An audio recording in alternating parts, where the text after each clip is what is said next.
Hi, this is Ed Hannan at Build Business 2012, SMPS, here in San Francisco, here with Brad Thurman, Principal and Chief Marketing Officer of Wallace Engineering. And Brad, one of the things that you mentioned in the board presentation a little while ago was the new version of the Blueprints series. Can you talk a little bit about the history of the Blueprints, version 1.0, version 2.0, when it's coming out, and sort of some of the stuff that's sort of the push marketing you're going to be doing with it? Sure. Blueprints. The original Blueprints was issued at conference last year, and it was based. It was made up of 3 parts. It was a section called Plans, which had model departments for marketing and business development departments that you could, and it was based on AEC and on firm size or billing, so that it could tell you the number of people that you had to have for each section. It was a section called Details, which are job descriptions for each one of those roles, and then there's a section called Elevations that is a gap analysis, and it's an interactive PDF where you can go in and check where you are in your skill sets and where you need to be. And it was designed to work both ways. If you're a member of SMPS or you're working up through a firm, you can self-advocate for yourself and move through the firm.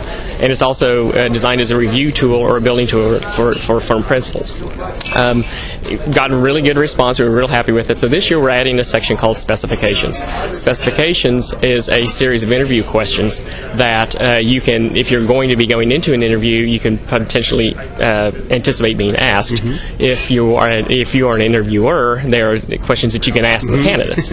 And then we're also starting to outreach to member organizations, and we will be charging. And we're talking to AIA, AGC, ACEC, but we're going to charge them $299 for the document, but it's a free benefit for members. So we're going to put it in their hands as of this Friday, today, actually, yeah. As a matter of fact, as of today, it'll be out on the SMPS website, free for download for members from the members only section. And then we're planning on emailing it to the entire membership to put it in their hands. But file sizes being the way they are, that might not happen. Yep. But we're going to try it. But we're really excited about the development of it where it is right now, and the fact that we're going to put it in everybody's hands. Excellent. Now, what was the thought when you did 1.0 that there would be a 2.0? Yeah, we figured there'd be an ongoing development. It's a task force that puts it together, so it's not a standing committee.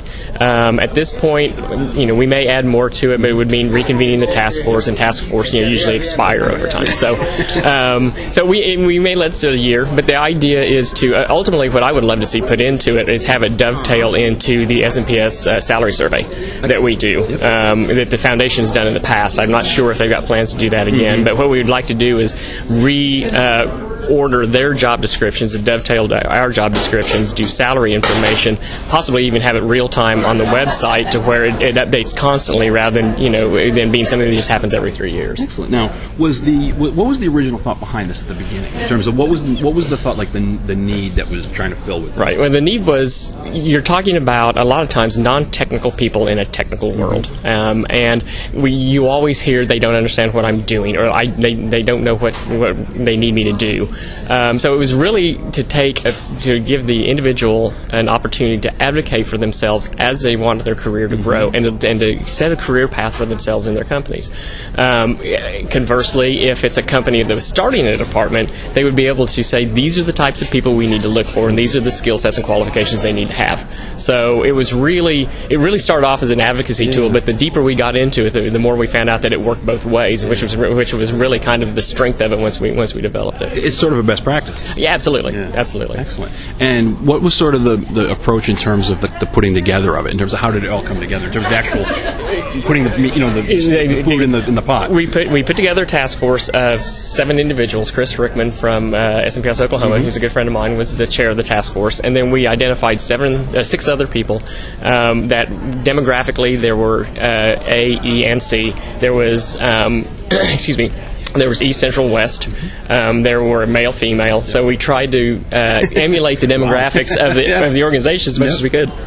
And we just kind of tossed it out there to them and said, this is what we'd like to do. And they each took different parts and kind of contributed to it. Chris ran roughshod, over them and made it happen. But it was a really, really great task force. Did they actually create the stuff that goes into themselves, or was it more like soliciting from members and then putting that in the document? It was a little both. Some of the model departments we basically developed ourselves. The job descriptions we started with some from member organizations, and some that actually SMPS had some that Sally Handley had done a number of years ago. So we kind of looked at all of those those, but then we kind of tried to tweak them for where the economy is and what's expected of members these days. So it started off as a derivative of other products, but it quickly developed, and the gap analysis was completely new. And like I said, the beauty of it is it's an interactive PDF. It's not a print copy, and you can just boom, boom, boom, click on it and see where you're at. Excellent. And the thought behind making it free for members? It's just a member benefit. I mean, it's just one of those things where we want our members to be able to advocate in their own careers, and the best way to do that is to put something in their hand that they don't have to pay for. Excellent. Brad, thank you very much. All right, thank you.